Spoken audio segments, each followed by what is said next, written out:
Welcome back to the show नाज़रीन। जिस तरह से हम बात कर रहे हैं बानिया पीटीआई के हवाले से, जो कॉलम एक शाया हुआ है ऑक्सफोर्ड यूनिवर्सिटी के चांसलर के इंतखाब के लिए, वो कंटेस्ट कर रहे हैं और बड़े स्ट्रॉन्ग कैंडिडेट भी हैं। अमंग 3 कैंडिडेट्स, जो 3 एक कैंडिडेट्स हैं, उनमें सबसे जो स्ट्रॉन्गेस्ट कैंडिडेट है वो बानिया पीटीआई हैं। लेकिन अगर हम कैथरीन के इस कॉलम को देखते हैं, जिसके अंदर हकीकत पर मबनी कुछ ऐसी बातें लिखी हुई हैं जो चेयरमैन पीटीआई को बनाती भी हैं कंट्रोवर्शियल, लेकिन इसके ऊपर हम देखते हैं कि क्या एनालिसिस है। हमारे सीनियर तज्जियाकार हैं और सलीम बुखारी साहब, हम उनको दावत देते हैं अपने शो में, उनको वेलकम भी करते हैं, उनसे बात करते हैं कि उनका क्या कहना है। और इसके साथ साथ हम उनसे ये भी जानने की कोशिश करेंगे कि क्या उनके केसेस का जो उन पर कायम किए गए हैं इस चांसलरशिप से, इस ओहदे का कोई ताल्लुक है भी या नहीं। अस्सलाम वालेकुम बुखारी साहब। जी वालेकुम अस्सलाम, सहिस्ता कैसी हैं आप? अल्हम्दुलिल्लाह sir, thank you so much, आपके वक्त का बहुत शुक्रिया, शॉर्ट नोटिस पे आप मेरे शो में तशरीफ लाए। सर, हम बात कर रहे हैं जो कैथरीन बेनेट का ये कॉलम है जो लिखा है, इससे पहले डेली मेल का भी एक इससे पहले मौजूद है आर्टिकल। इस आर्टिकल को पिछले आर्टिकल से आप कितना मुख्तलिफ समझते हैं और क्या उसकी कोई रीजन समझ में आती है कि ये कॉलम, ये आर्टिकल क्यों लिखा गया है?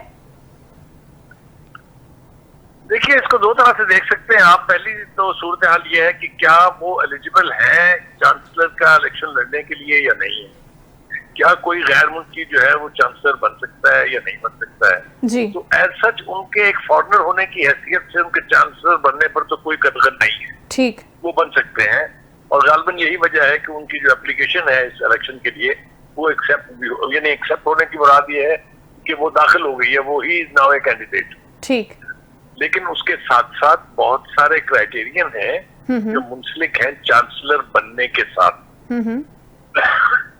सॉरी, पहली बात तो ये है कि खान साहब के ऊपर जो 2 आर्टिकल छपे हैं, एक डेली मेल में छपा था और एक अब गार्डियन में छपा है कैथरीन बेनेट का, वो उन तमाम चीजों की निशानदेही कर रहे हैं जो गालबन उनके आड़े आएंगी और उनकी जो कैंडिडेसी है वो शायद अपने मंद की इंजाम तक पहुंचकर इलेक्शन का हिस्सा, इलेक्शन प्रोसेस का हिस्सा ना बन सके। अच्छा। वो ये है कि एक तो चांसलर जो है उसको फिजिकली वहां मौजूद होना होता है थ्रू द एकेडमिक ईयर जी, क्योंकि बहुत सारे इवेंट्स होते हैं जिसमें चांसलर की मौजूदगी जरूरी होती है। इसका एक तजर्बा पहले हो चुका है कि ब्रेडफोर्ड यूनिवर्सिटी के जब ये चांसलर बने थे तो इन्हें ये ओहदा छोड़ना पड़ा था, इसलिए कि वो अपनी मसरूफियत के बायस जो है वो उन तकरीबात में शिरकत नहीं कर सकते थे जहां उनका शरीक होना जरूरी है। फैसला ये हुआ था कि उनके खिलाफ अदम एतमाद की तहरीक चलाई जाए, लेकिन इससे पहले ही उन्होंने खुद इस्तीफा दे दिया था। तो एक तो इसकी जो चांसलर होने की जो यानी मसरूफियात हैं, जो जिस तरह से उनको अवेलेबल रहना चाहिए, वो गालबन खान साहब के लिए मुमकिन नहीं होगा 2 वजह से। एक तो ये कि अभी तो वो जेल में है जी, और उनकी सजा 14 साल की जो है वो अभी मौजूद है। तो दूसरी सबसे बड़ी वजह यह है कि जो उनके ताल्लुकात की तरफ निशानदेही की गई कि वो बहुत सपोर्टर रहे हैं तालिबान के, और इसके अलावा वो खवातीन के हकूक के हवाले से भी उनके ऊपर काफी सारी एलिगेशन है।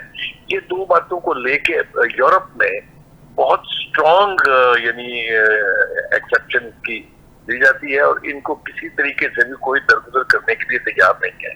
बिल्कुल ठीक। तो मेरा ख्याल ये है कि खान साहब को भी ये अच्छी तरह से पता है कि ऐसा होना मुमकिन नहीं है, लेकिन चूंकि वो बयानिए बनाने के और अपने आप को प्रेस में जिंदा रखने के मास्टर है, मैं समझता हूँ इमरान खान साहब से ज्यादा शायद ही कोई आदमी इतना माहिर हो इस काम का कि एक दिन के लिए भी उन्होंने पीटीआई को और अपनी जात को मीडिया से अलग नहीं होने दिया है जब से भी वो इक़्तिदार से गुजरे हैं। और वो कोई अच्छी चीज हो या बुरी बात हो, कंट्रोवर्शियल चीज हो उनके हक में हो या उनके खिलाफ हो। एब्सोल्युटली, आपने बिल्कुल ठीक कहा।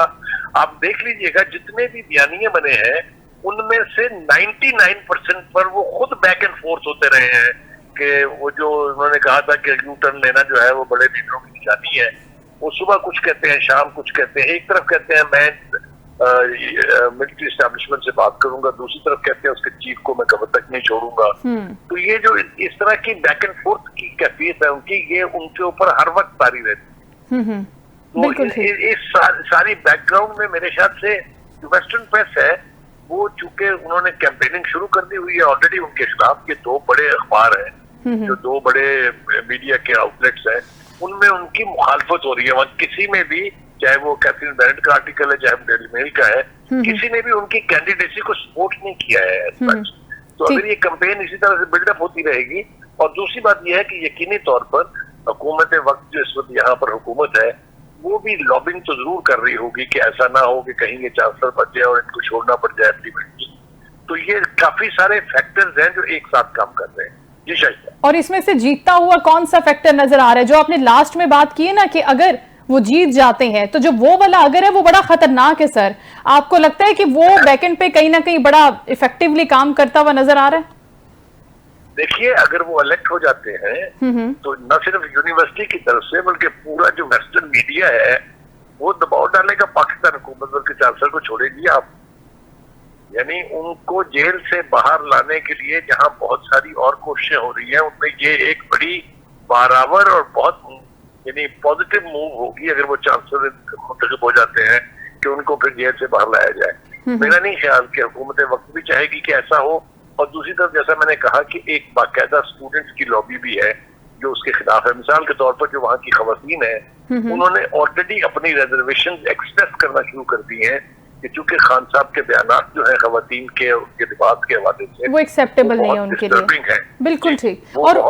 और बुखारी साहब, उनका एक माइंडसेट है भी ना इस हवाले से। जब वो खवातीन के रेप वाला सारा मामला हुआ था तो उन्होंने जो स्टेटमेंट्स दिए थे और उनको उस रेप केसेस को जोड़ा था खवातीन के लिबास के साथ, तो क्या बरतानिया का ये कल्चर है कि ऐसी चीजें वहां पर इतनी गुंजाइश है क्या कि कर सके खान साहब?